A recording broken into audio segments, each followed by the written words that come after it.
As the 1989 season dawned, the Dolphins were a team with as many questions as answers. Critics dismissed Dolphins' hopes as just so much flag waving and blue skies. But oh, what a difference a year makes. We'll see what we're made out of. Get it! Marino drops the throw, straight back. He's going deep across the near side. It is caught for a touchdown. Great grab by Mark Duper. For the '89 Dolphins were made of something greater than the sum of their parts.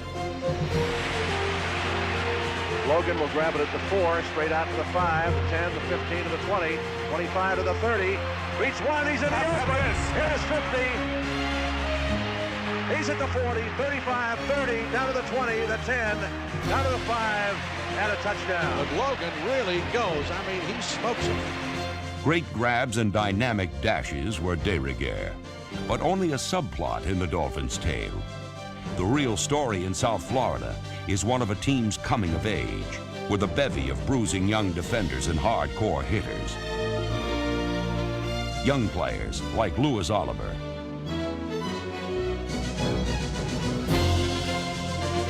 Pro Bowl tight end Farrell Edmonds, and rookie running back Sammy Smith.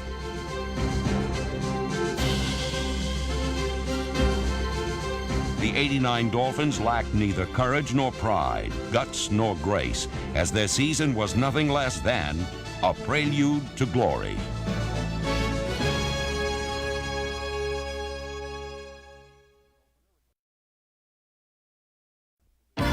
In the season opener against divisional rival Buffalo, Miami came out and played with more enthusiasm than a kid at the circus. Here's the snap from the 10, and they're coming after him. Here's the kick, it's blocked. Dolphins recover for a touchdown. The good times soon spread to the offense, where Dan Marino played ringmaster. Snap, Marino looks left, fires for the corner of the end zone, caught for a touchdown. Andre Brown is the man who caught it for the TD. Late in the fourth quarter, the Dolphins seemed all but assured of an opening day win. This is the last play. Dolphins lead 24-20. There won't be time for anything else. And here's the snap. He's going to run with the football. He gets in for the score. The Bills win it. Tough loss for Miami. Toughest I've ever seen. Really. It was also the 10th loss in a row against AFC East opponents. But if Miami's maestro on offense seemed to be searching for answers, he found them in short order.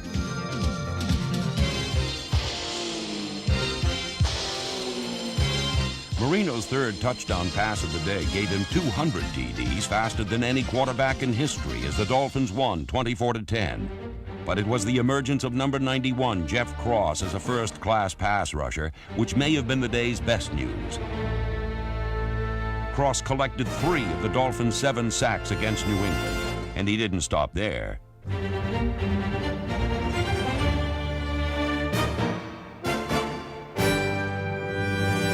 At 6'4", 270 pounds, Cross has the physique to get physical, punishing enemy runners nearly as often as quarterbacks, but not quite.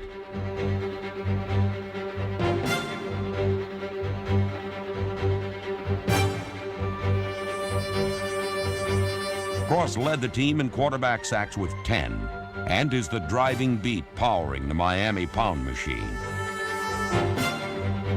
The Miami Pound Machine. To NFL quarterbacks, it's an all too vivid description of the Dolphins' young and improving defense. With bright prospects like Cross and T.J. Turner, teamed with old pros like Hugh Green, Barry Krause, and number 70, Brian Sochet, Miami rediscovered how to get to the quarterback.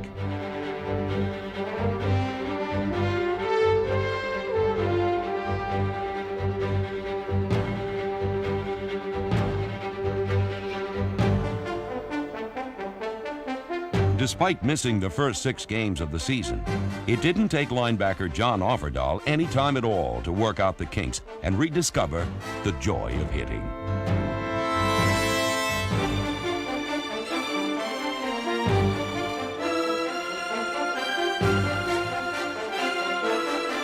Offerdahl finished 3rd on the team in tackles and was named to his 4th consecutive Pro Bowl and 3rd as a starter.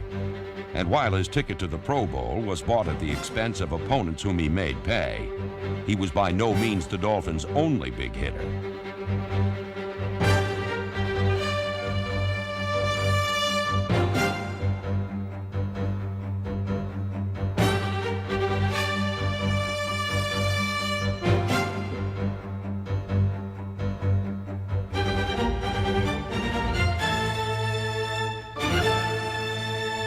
Trademarks of this young and intimidating defense are hard hits and even harder work, which is only fitting because this team reflects the image of its founder, Joe Robbie. On December 1st, 1985, Robbie broke ground for the stadium which bears his name. Critics scoffed at the prospect of building a state-of-the-art facility entirely with private funds. But what had never been done before became a tribute to Robbie's vision, because Joe Robbie Stadium is among the most modern and beautiful sports arenas in the country.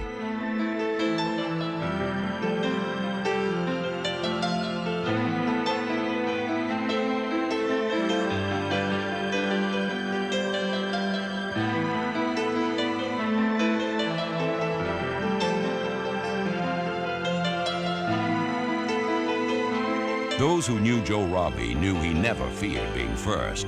In 1966, he brought pro football to Miami, and by 1972, his club was the first and only to accomplish the unthinkable, a perfect season culminating in the first of back-to-back Super Bowl victories. I've always said that if you enjoy everything you do, every minute that you're up, you're not working. And in that sense, I'm not working because I enjoy everything about being in professional football. I think we're some of the luckiest people on earth. Joe Robbie died on January 7th of this year. For his accomplishments, he will be remembered. For his spirit, he will be missed.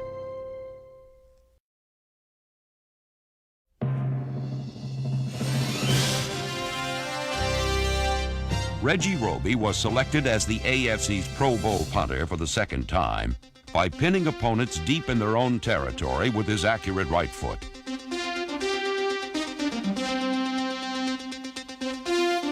These are the hands of a Pro Bowl performer, and they belong to Farrell Edmonds, the first Dolphin tight end to be so honored. In his 2 seasons, Edmonds has established himself as a premier tight end with his smart play and soft hands.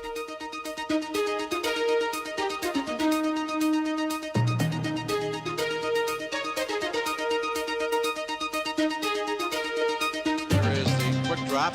Pass, but by Edmonds. He drags a tackler with him. He's in for the score. Farrell Edmonds gets in for the touchdown. He may well be the prototype for the 90s, with the speed to beat defensive backs and the guts to bury linebackers. The kind of player around whom a game plan could be built. But in Week 4 against the Oilers, Don Shula had to scrap a game plan which was never given a chance. For with youth and its promise comes mistakes. Those mistakes cost Miami a 39-7 loss and gave them a lot to think about heading into Week 5 against the Browns.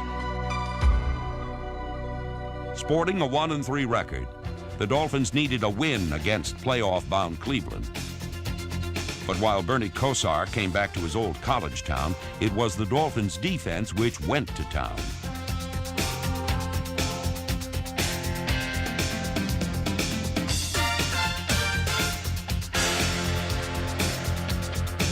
Miami's defense manhandled the Browns, holding them to a paltry 10 points while intercepting Kosar twice.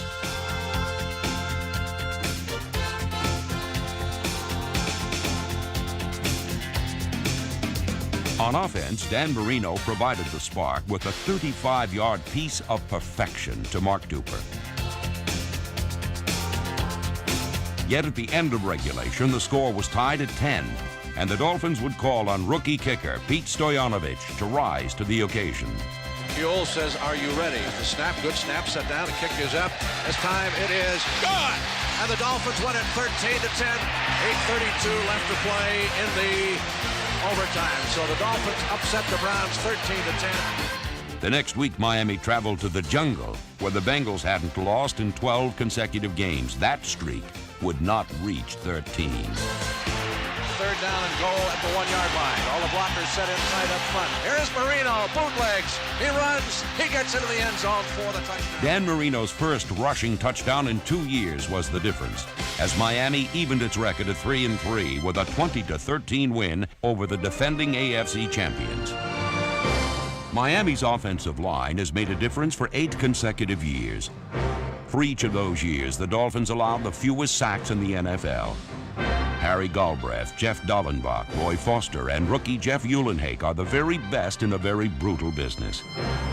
They're so good, they didn't allow a sack for 19 consecutive games, another all-time league mark.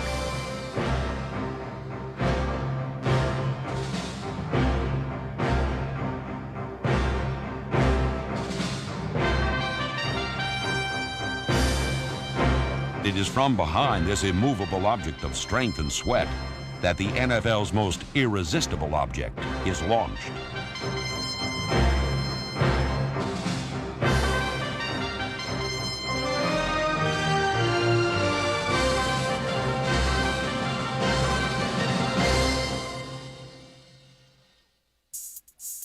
Dan Marino, doubtless one of the NFL's all-time greats.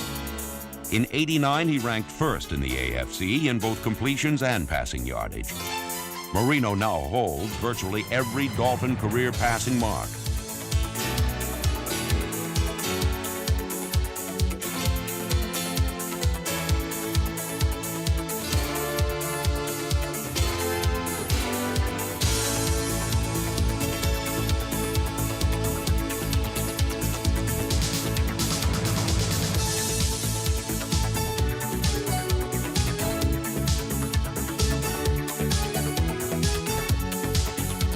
Marino's numerous league marks stand as testimony to his greatness. Back he goes to throw in the pocket, deep across the middle. Clayton, 40, 35, 30, 20, 15, 10, 5, touchdown.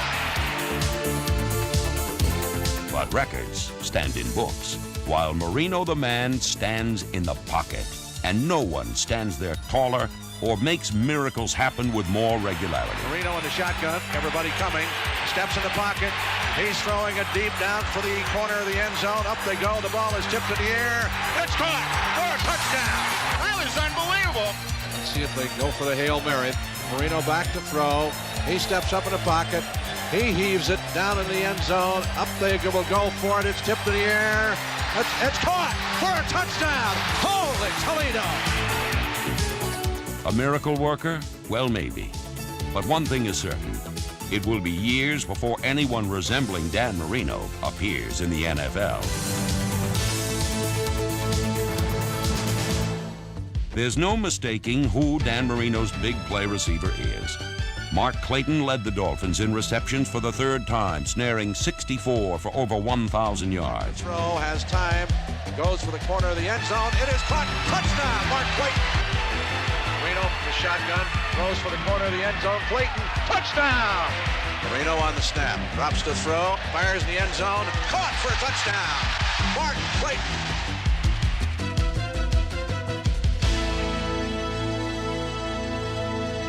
Clayton regularly turned first downs into touchdowns, finishing the season with 9, good for 2nd in the AFC.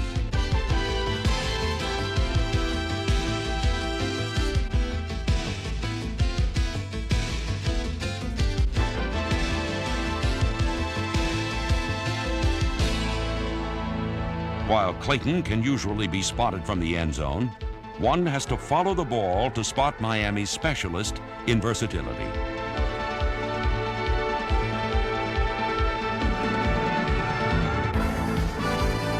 '89 was perhaps Jim Jensen's greatest year. In addition to captaining the special teams, this man in motion caught 61 passes, 6 for touchdowns. But Jensen is dangerous from any position on the field. Here's the snap, play fake, swings it out to Jensen. This is going to be a flea flicker, wide open the end zone is Edmonds. And that one couldn't have been more perfect. And heading into Week 7 against the Packers, Jensen and the Dolphins knew they would have to be just as perfect to win. All right! Yeah! Oh, yeah! Sack the pack! Sack the pack! The pack is not back today. We're sacking the pack! The Dolphins did just that.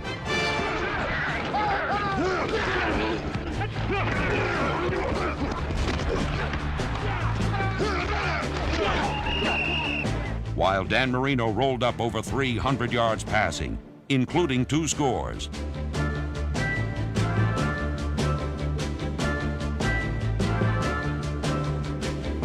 Here it is, drops the throw. He looks right, across the middle. He's got Clayton, touchdown!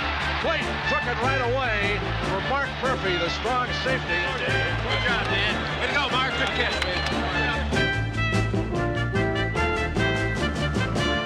But late in the 4th quarter, the score was tied as the Dolphins set their sights on a win. Come on, put it through. Just like practice now. If he makes it, the Dolphins win. Awaiting the snap. Here it is, set down. Kick is up. It's good. Stoyanovich gives the Dolphins a 23-20 lead with 6 seconds to go.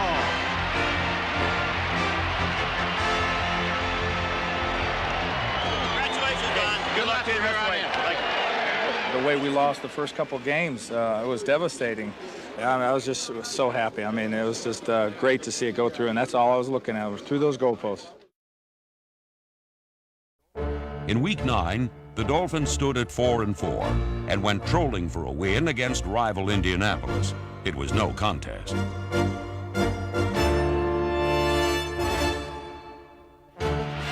Here's the snap.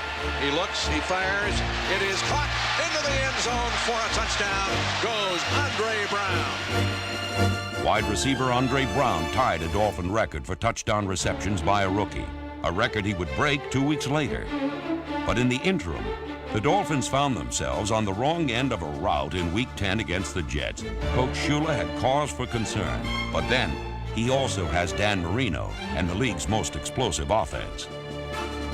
The snap, back he goes, across the middle, swings, 40, 50, he's gonna go! 30, level at 25, 20, 15, 10, 5, and there are no flags as Scott Sweden scores. Marino back to throw under pressure, going deep, he's got a man down there, Titans, got it! Touchdown, 20, 15. Miami scored 28 unanswered points to secure the win. But the day's most memorable moment came from free safety Louis Oliver.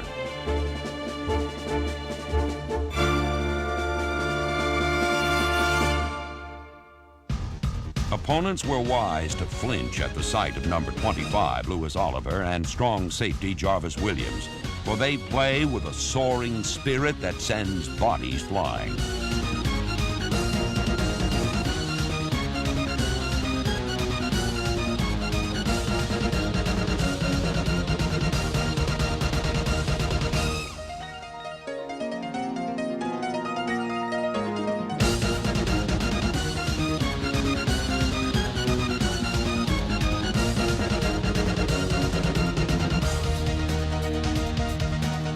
These former Florida teammates patrolled the secondary with uncanny vision and vengeance. Oliver led the team in interceptions this season with 4, while Williams tied for second on the team, having led the Dolphins the year before.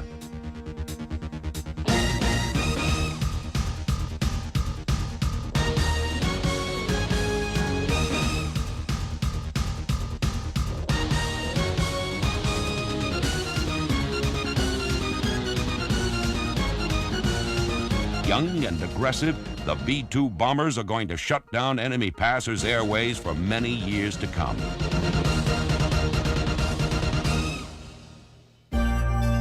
After defeating Dallas in Week 11, the Dolphins had won 6 of their last 7 games, and with a 7-4 record were tied for first in the AFC East. Then came the rain, and the wider the skies opened, the more Pittsburgh poured it on.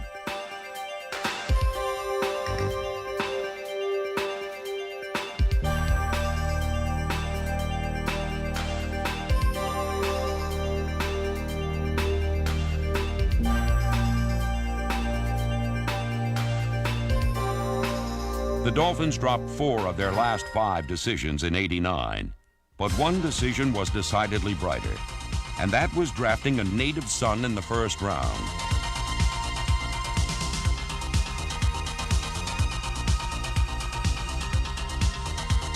Sammy Smith never failed to shine, picking up 21 yards on his very first carry as a pro.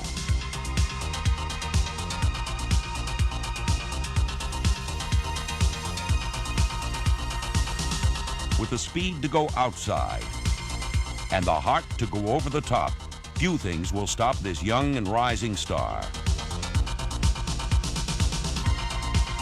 Youth and talent. Miami's got it, and the rest of the NFL had better take notice. With the winningest active coach leading the team with the best record in all of professional sports since the 1970 league merger, the Dolphins are a team on the move. Brady's on the run, grabs it 30, 35, 40, 45, 50, 45 to the 40, 30, out of the 25, the 20, he's going to go, 5, touchdown Dolphins.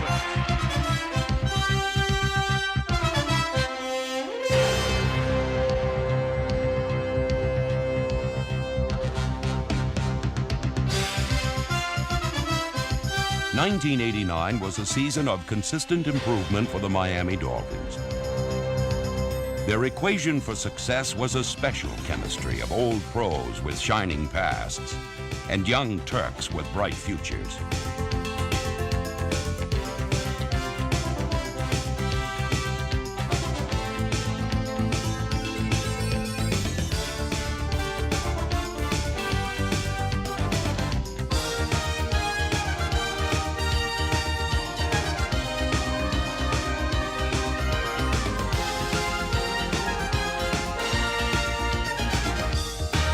But '89 was only a preview of things to come. It was a prelude to glory.